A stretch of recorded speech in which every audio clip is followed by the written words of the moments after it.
Bonjour, aujourd'hui on va installer dans la Twingo 3 le système multimédia ATOTO X10 avec l'écran de 10 pouces.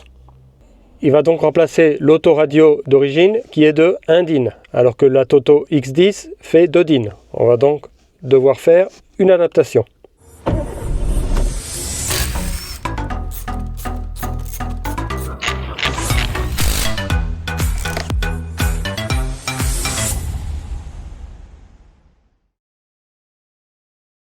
Le produit m'a été envoyé gratuitement par la marque afin que je le teste. On m'a juste donné une ligne à suivre par rapport aux fonctions à tester, mais après je dis ce que je veux. Donc ce sera tout à fait honnête comme avis. Je laisserai plein d'informations utiles dans la description de la vidéo et notamment un code de réduction donné par ATOTO. On va faire un unboxing rapide. Le produit est très bien emballé. D'abord, la partie du haut contient tous les câbles et accessoires. Et la partie du bas contient l'écran. Au niveau des accessoires et des câbles, on a le rack. Ensuite, on a les antennes GPS et Wi-Fi. Des adaptateurs pour le rack. Tout un tas de câbles pour connecter au faisceau audio de la voiture. Il y en a plusieurs selon les modèles de voiture. Encore une antenne. 2 cadres pour mettre autour du rack, un plus fin et un plus épais. Le rack en lui-même qui vient se monter comme ça et la façade vient se fixer ici. Une petite carte SIM pour les données avec une période gratuite, mais ensuite il faut payer, c'est pas obligatoire, et un manuel.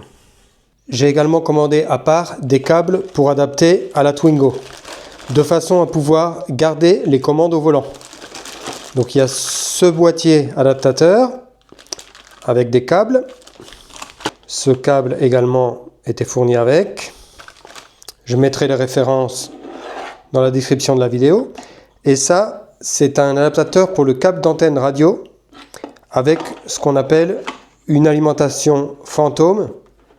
C'est-à-dire qu'on injecte ici du 12 volts depuis l'autoradio ou le système audio de la voiture pour l'envoyer vers l'antenne de toit où se trouve l'amplificateur quand il y en a un.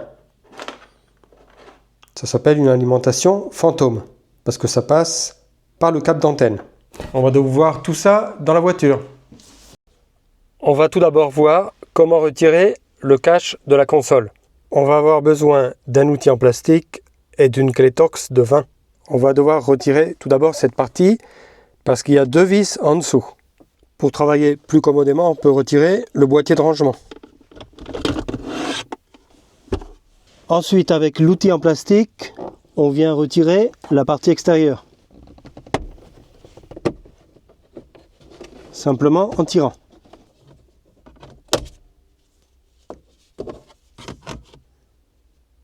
Les 2 vis se trouvent ici et là.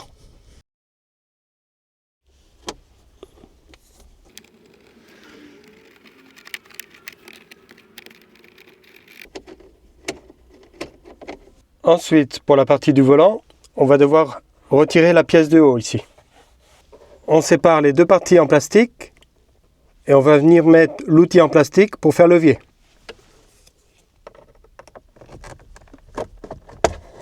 Voilà, pareil à l'avant. Voilà, et pareil de l'autre côté.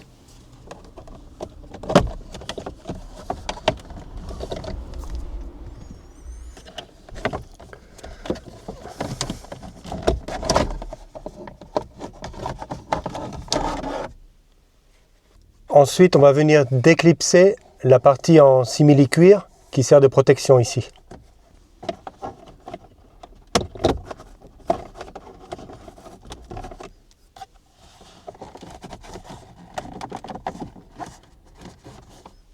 Il faut simplement la lever un petit peu, ça vient tout seul. Il y a des clips de chaque côté. Ensuite, il ne reste plus qu'à tirer pour retirer tout le cadre en plastique.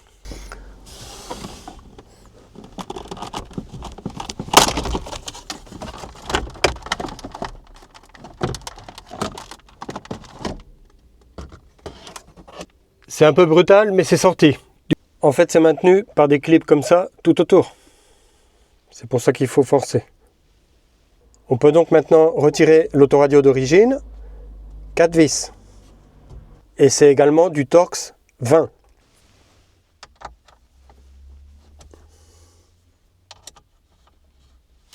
C'est serré bien fort.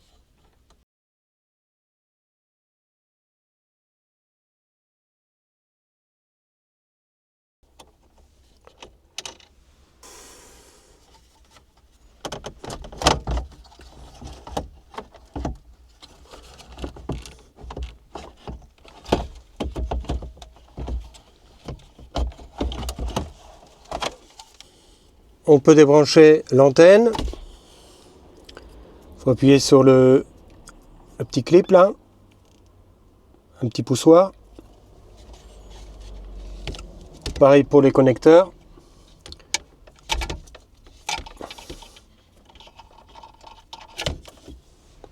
Et voilà. Ensuite, si on présente le rack, on voit qu'il rentre, mais il ne rentre pas à fond. On va devoir donc modifier l'intérieur. Ce qui gêne, c'est cette partie-là ici, de chaque côté. On va donc venir faire juste une petite découpe comme ça.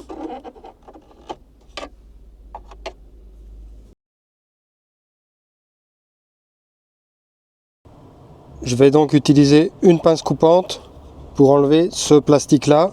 C'est du plastique assez fin. J'ai découpé les deux côtés. Il reste encore cette partie du fond à droite qui empêche d'enfoncer complètement le rack. On va donc découper la forme dans le rack. Le mieux, c'est d'enlever toute la partie jusqu'à l'angle, de façon à pouvoir bien centrer le rack.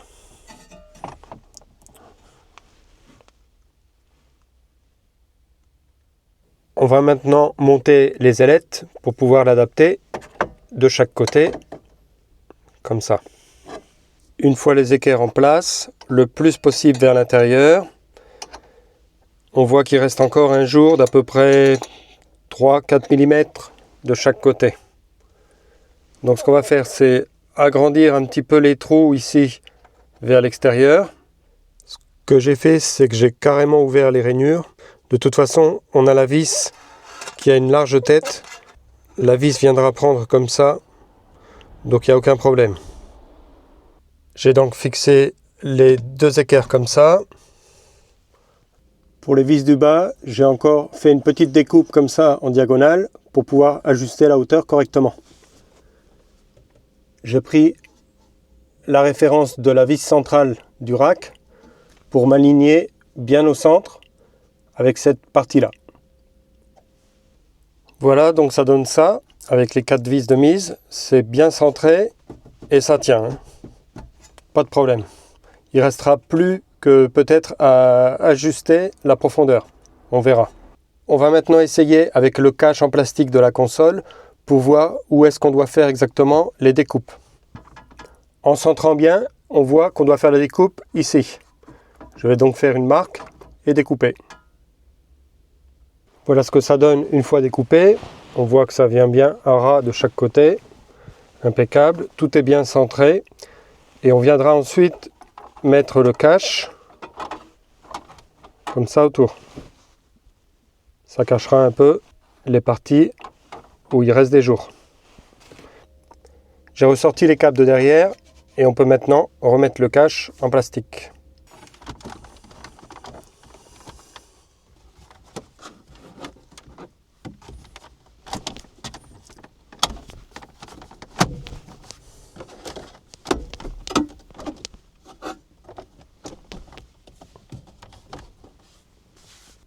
C'est en place. On peut maintenant remettre la protection ici.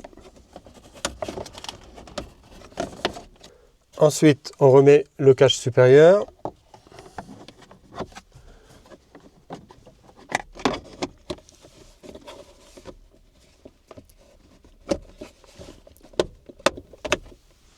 Ok. Voilà. On règle le volant. J'ai juste mis l'écran en place pour voir si c'était correct. Donc c'est bien. Ça gêne pas pour les commandes au volant. Et c'est juste à portée de main. C'est bien droit. Au niveau design, ça va, ça fait pas moche, ça ressort pas trop au niveau de la console. Ça va, c'est bien. On n'oublie pas de remettre les vis sous la console.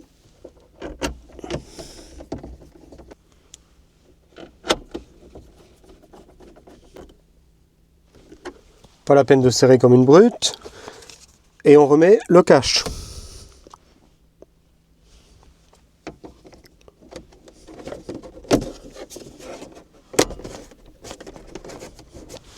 Il ne nous reste plus qu'à faire l'installation électrique.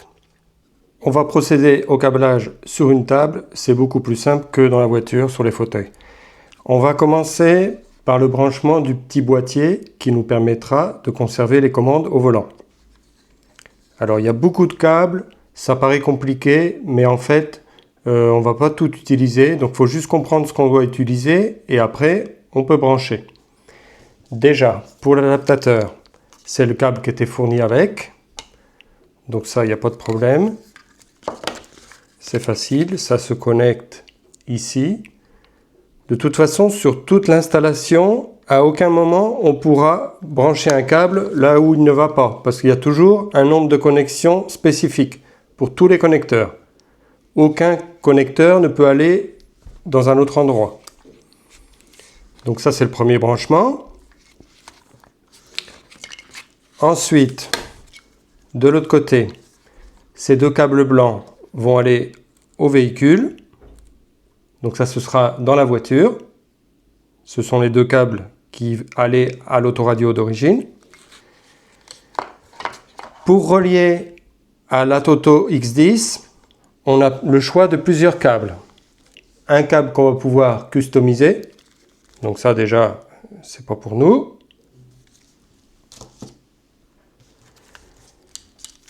Et deux câbles avec des connecteurs plus ou moins standards. Il y en a un qui est marqué ISO connecteur A et l'autre ISO connecteur B. On va regarder les couleurs des câbles qui sont derrière pour voir si ça correspond au câble de l'adaptateur. Donc ici on voit qu'on a un noir et un jaune. Donc ce serait une masse et un 12 volts. Si je prends le connecteur A et que je le présente comme ça, on voit que j'ai bien le câble noir. Par contre là, j'ai du rouge et du orange. Ça ne correspond pas au câble jaune. Donc celui-là, on va l'écarter également. Et si je prends le connecteur B, on voit que j'ai bien la masse et le jaune. Ça c'est fait. Et ce côté-ci va aller sur la Toto. Il va donc ici.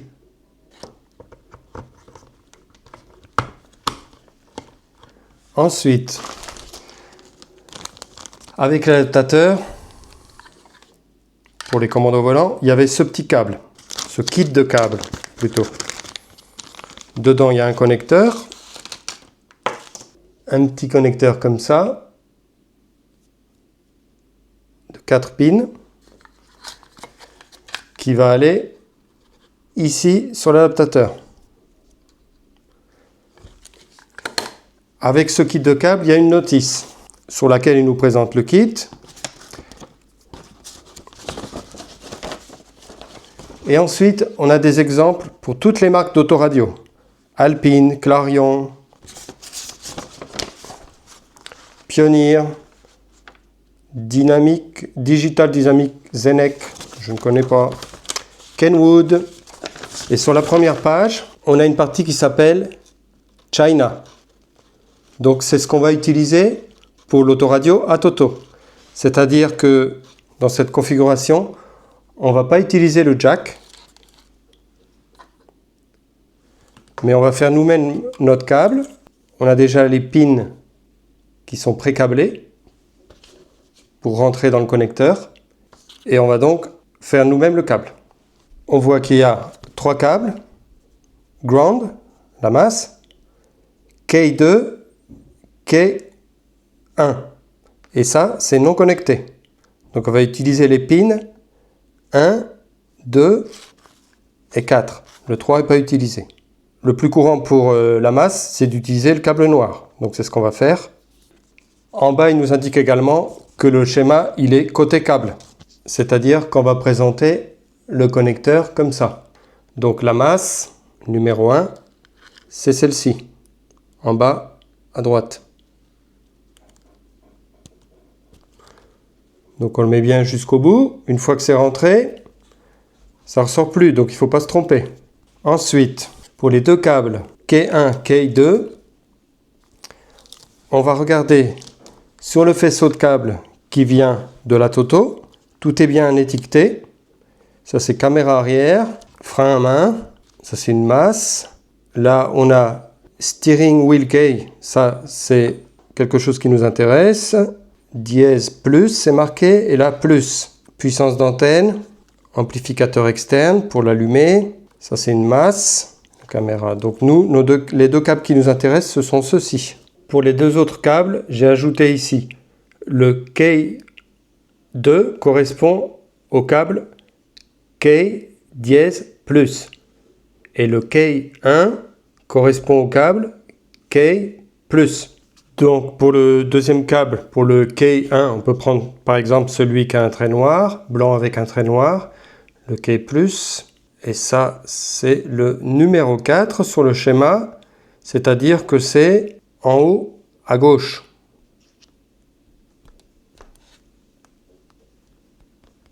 Voilà.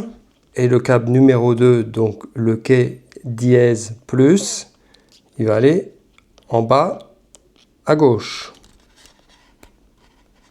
Voilà. Notre câble est prêt, on n'a plus qu'à relier l'autre côté.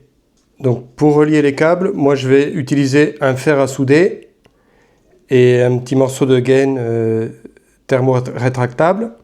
Je vais le faire hors caméra, c'est pas très intéressant. Et voilà, c'est connecté. Soudé et gaine thermo-rétractable. Pardon, j'arrête la vidéo une seconde. S'il te plaît, mets-moi un like. Ça m'aide beaucoup pour la visibilité de mes vidéos. Merci. Je te laisse continuer avec la vidéo. Ciao. On peut donc maintenant connecter le connecteur de 4 pins au boîtier adaptateur. On va maintenant s'occuper du câble d'antenne. Donc ce côté vert là ira au connecteur dans la voiture. Cette prise, c'est la prise d'antenne qui va ici sur le ATOTO X10. Et ce câble là, on va lui envoyer les 12 volts au cas où il y aurait un ampli à l'antenne. Donc les 12 volts pour l'antenne, on va pouvoir les récupérer sur le faisceau aussi. Le câble est de la même couleur, bleu, et il est marqué Power Antenna. Je vais donc connecter, souder les deux câbles ensemble. C'est OK, c'est connecté. On peut donc mettre le connecteur d'antenne en place. Il y a un câble qui s'appelle Parking Brake. Normalement, ça se connecte au frein à main et ça sert à limiter les fonctions accessibles sur le ATOTO X10 pendant qu'on conduit. Si on veut aucune limitation, on peut le connecter directement à la masse. C'est donc ce que j'ai fait. Là, c'est chacun qui voit, c'est un problème de sécurité. C'est de la responsabilité de chacun. Moi, je fais toutes les connexions par soudure, mais on peut très bien aussi les faire avec des dominos ou tout autre système disponible pour faire les connexions entre deux câbles. L'avantage de la soudure, c'est que c'est très fiable dans le temps. Il reste un câble qui s'appelle Amplifier Turn On. Ça sert à connecter quand on a un ampli externe pour pouvoir le démarrer automatiquement. Et un autre câble qui sert pour la caméra arrière, caméra de recul. Moi, j'en ai pas. C'est une option du ATOTO X10. On va maintenant brancher le reste des câbles. Donc ici, il y a des connecteurs spécifiques ATOTO. Là, on a pour un USB externe. Donc ça, moi, je vais tout brancher, même si j'utilise pas tout après. Comme ça, je ne perds pas les câbles. Donc là, c'est 6 pins. Donc ça va ici. Ensuite, il y a pour mettre une carte SIM, si on veut avoir la connexion 4G directement dans l'appareil. Donc ça va ici, c'est marqué SIM. Ici, on a pour connecter un USB externe pour l'enregistrement. Si on a une caméra, moi j'en ai pas, mais je vais quand même le connecter. Ensuite, ça c'est l'antenne de pare-brise pour le DAB, la radio FM digitale. Donc ça va sur le connecteur blanc qui se trouve ici. Et ça, il faudra qu'on le monte dans la voiture. Il y a une partie qui va à la masse du châssis de la voiture et l'autre partie qui va coller sur le pare-brise. Et cette pièce-là vient sur le bord du pare-brise, collée également. On verra ensemble dans la voiture. Ensuite, l'antenne 4G et Wi-Fi qui vient se connecter ici sur le connecteur violet. On a également tous les câbles audio, une entrée jack, les sorties en RCA si on utilise un ampli. Ça vient également se connecter, là il y a 10 pins, ça vient se connecter ici. Voilà. Le dernier ici, c'est quand on a une caméra de recul. Donc moi j'en ai pas. Pour le reste, ça c'est une entrée HDMI, SPDIF, pour un micro externe, et tout ça c'est des entrées vidéo et audio. On va maintenant tester tout ça dans la voiture. Si on ne s'est pas trompé, ça devrait marcher du premier coup. On va donc brancher tout d'abord les câbles blancs de l'adaptateur. Voilà.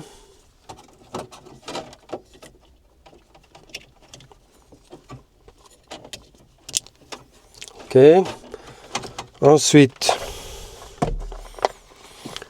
le câble d'antenne.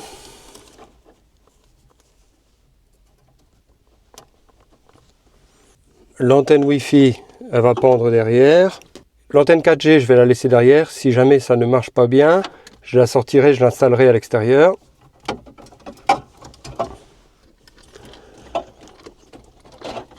L'adaptateur, il est à l'intérieur aussi.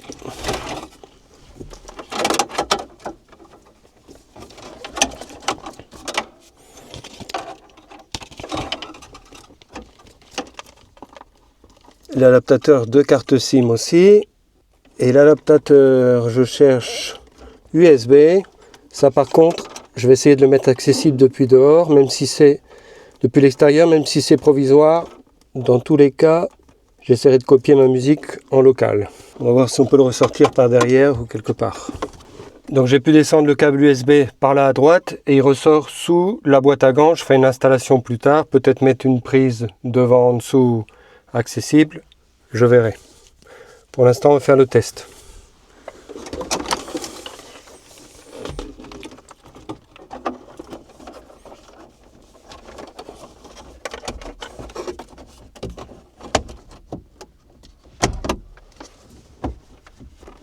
Ok, tout est rentré. On va mettre le contact, c'est le moment de vérité.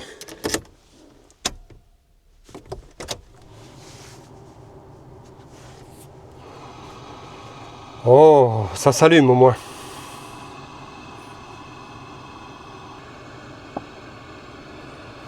Ok. On va déjà vérifier les boutons. Au volant, ça ne fonctionne pas. Donc j'ai trouvé un petit manuel avec la configuration des petits switches. Deep switch, on appelle ça. Donc il y en a 3. Pour un produit chinois, ils mettent avec K1, K2 et ground, ils mettent qu'il faut que ce soit sur off, on, off. Donc on va essayer ça. Donc off vers le bas, on vers le haut et off vers le bas. Ça fonctionne toujours pas. Après avoir bien cherché, j'ai trouvé dans le menu, il y a un endroit où c'est mis éducation SWC. Et là, on peut apprendre les boutons. Donc on appuie sur démarrer, volume moins, ça clignote. J'appuie sur le bouton, c'est enregistré. Mute, les deux ensemble. On va déjà voir si pour le volume ça fonctionne. J'enregistre. Je reviens au début.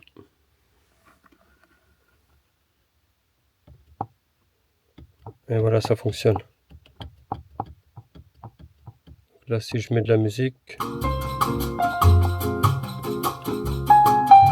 Pour fixer le cadre, je vais utiliser de la pâte à fixe comme ça.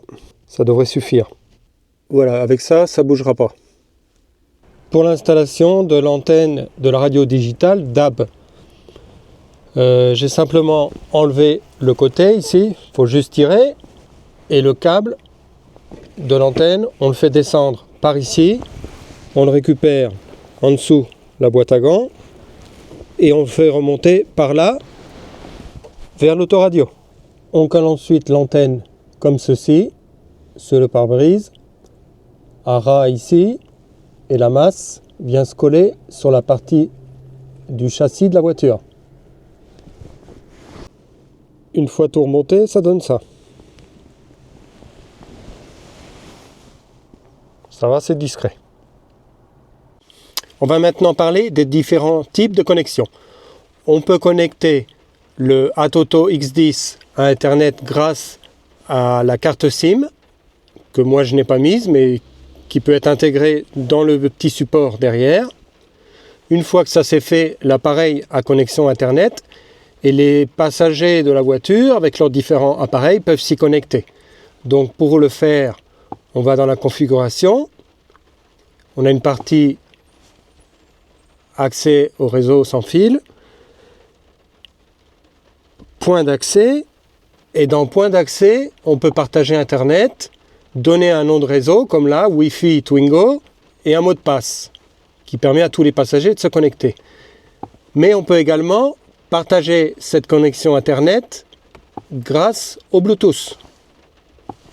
Ensuite, si l'appareil n'a pas de connexion, on peut partager la connexion du téléphone et venir s'y connecter depuis le Wi-Fi. On cherche des réseaux et ici on peut se connecter au réseau du téléphone qu'on aura partagé. On va maintenant parler de l'application Drive Chat qui permet d'avoir accès à ChatGPT, l'intelligence artificielle. Donc bien sûr, il faut une connexion Internet. On démarre l'application Drive Chat, ça c'est seulement la première fois. On accepte les conditions. On vient scanner avec le téléphone le lien pour télécharger l'application SwiftStone pour Android. Donc je l'installe. SwiftStone est maintenant installé sur mon téléphone. J'ajoute un dispositif Atoto. Je crée un compte. Une fois que j'ai créé un compte, je viens scanner le code ici. Je confirme. Des petites explications. OK. On va ajouter un mot pour activer l'assistant. Je vais écrire Twingo. Twingo. Twingo. Twingo. Twingo. C'est terminé. On l'active. Voilà. C'est en espagnol, car ma femme ne parle que l'espagnol et la voiture, c'est la voiture de ma femme. Twingo. Baja el volumen.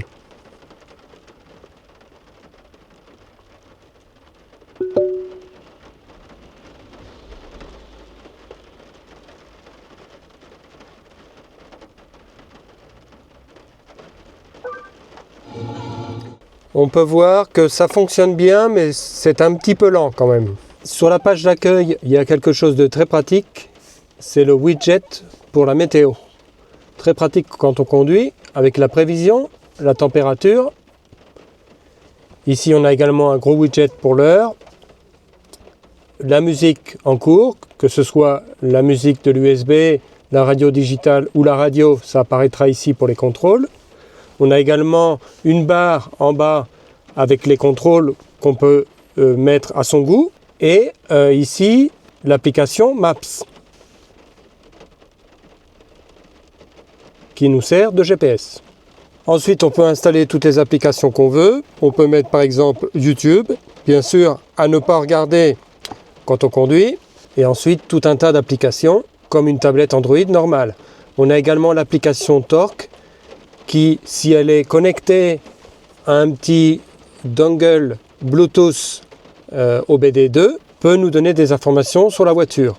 On peut également connecter un TPMS, donc c'est un système de surveillance de la pression des pneus que l'on peut aussi se fournir auprès de Atoto. Ensuite, on peut changer, grâce à cette application, le fond d'écran. Voilà. Appliquer. Et voilà, on a changé notre fond d'écran.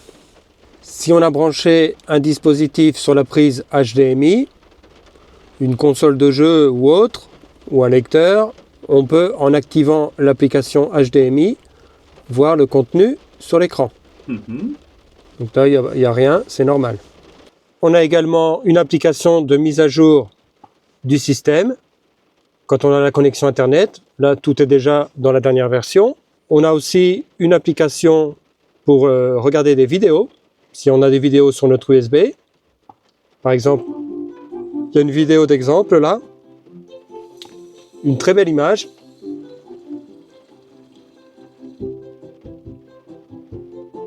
Avec des belles couleurs et bien contrastées.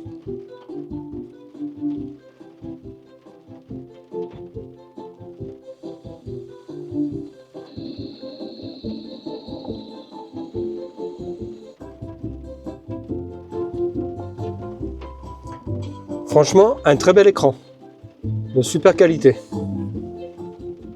Au niveau des caractéristiques de l'appareil, on voit qu'on est en Android 13.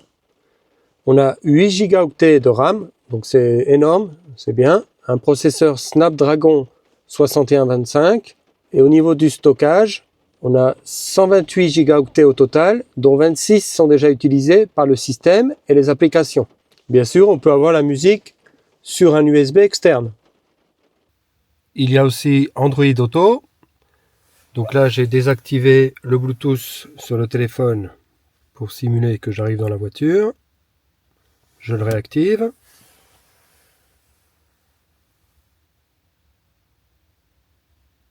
Le Bluetooth se connecte.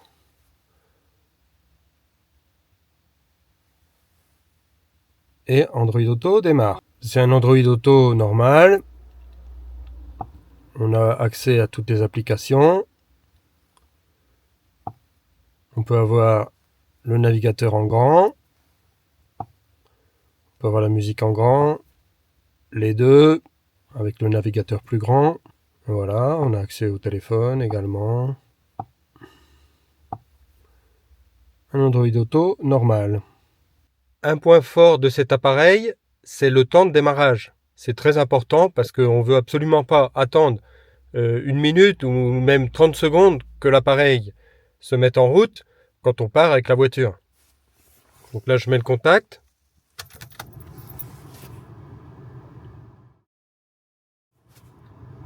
Et l'appareil est prêt aussitôt. En conclusion, je dirais que c'est un très bon appareil.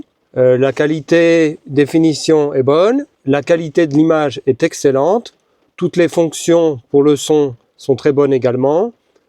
C'est un Android récent, donc avec des mises à jour. Ça nous permet d'installer toutes les applications qu'on veut. Et après, il faut laisser libre cours à l'imagination pour l'utilisation selon les goûts. Mais franchement, bel appareil. Je vous mets quelques images que j'ai faites de l'installation.